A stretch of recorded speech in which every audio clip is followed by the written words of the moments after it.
美国豪宅被资本打包收走。你以为$100万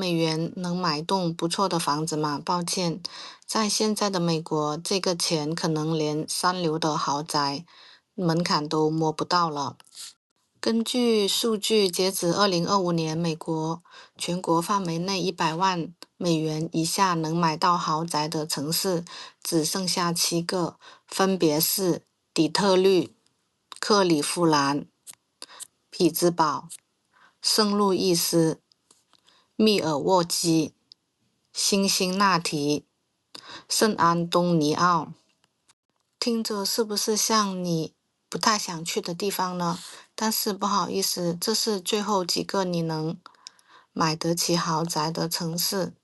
10年豪宅涨幅数据，过去10年美国豪宅的价格上涨了88%。像纽约、洛杉矶、旧金山这些沿海的城市，豪宅平均的价格早就冲破了$130万，核心地段更是奔着$300万去的。想在大城市拥有一套像样的房子，你的家庭年收入至少得到$25万起步，首付还不一定交得起。更魔幻的是，房子并没有变好，豪宅的定义却越来越缩水。豪宅正在通货膨胀。你回忆一下过去的豪宅长啥样？泳池、家庭影院、3层楼带电梯、环绕式大车道，每一项都是身份的符号。而现在呢，只要房子够新，地段说得过去，开发商就敢贴上标签，哪怕户型很普通，没有车库，连院子都不是很大，也能被卖到你高攀不起的价格。今天的豪宅很多时候只是通胀下重新包装的普通中产住宅。结构性趋势导致中西部成为最后的价格归地。你在那儿等着洛杉矶、旧金山降价，但是人家早就换了战场，直接冲到达拉斯、奥兰多这类2线城市，抢地建高端出租的社区。当你还在犹豫底特律治安差的时候，可是机构早就在那儿$7-8万购入了小独栋，月租收入$1800，年化回报率高达20%以上，把你看不起的城市变成了他们的现金流工厂。你还在一线城市门口观望，想等等再买的时候，结果一转头，入场券早就被别人抢光了，就像饥饿游戏。等你意识到赛道变了，游戏可能已经结束了，你最后不得不被迫成为曾经看不上的城市的豪宅接盘侠。真正让你买不起豪宅的是机构，这里有以下4个原因导致豪宅为什么涨价这么快。第一个是土地的稀缺，还有建筑成本的飙升，沿海城市的地段早就抢完了，没有新增土地的供应，再加上建筑材料的暴涨，人工的短缺，豪宅的起步成本早就让人望而却步了。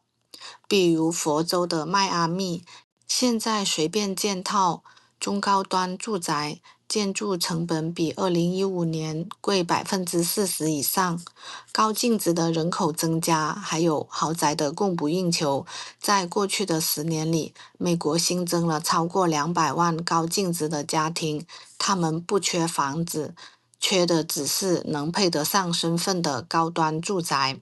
很多富人买豪宅不是为了自住，而是在囤资产，加上显示身份，豪宅慢慢的成了通胀对冲、家族传统的可抵押资产。疫情过后，通胀的飙升，美元购买力下降，金融市场的波动，富人开始把钱投进了实物硬资产。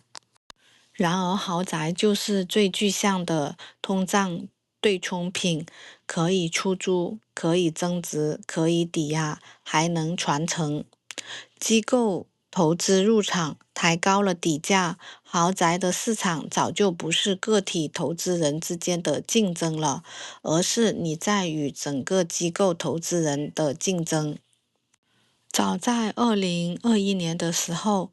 投了超过7亿美元入股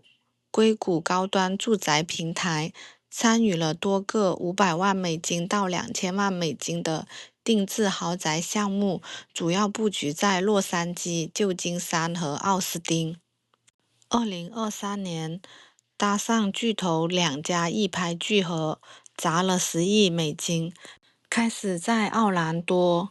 丹佛、夏洛特这些城市搞事情，建那种专租不售的高端住宅社区，专门租给科技高管、外籍富人、流动型高收入的群体。普通人买豪宅可能是比装修拼预算，而他们呢，比的是能不能整片打包、统一装修、批量出租、拉高估值，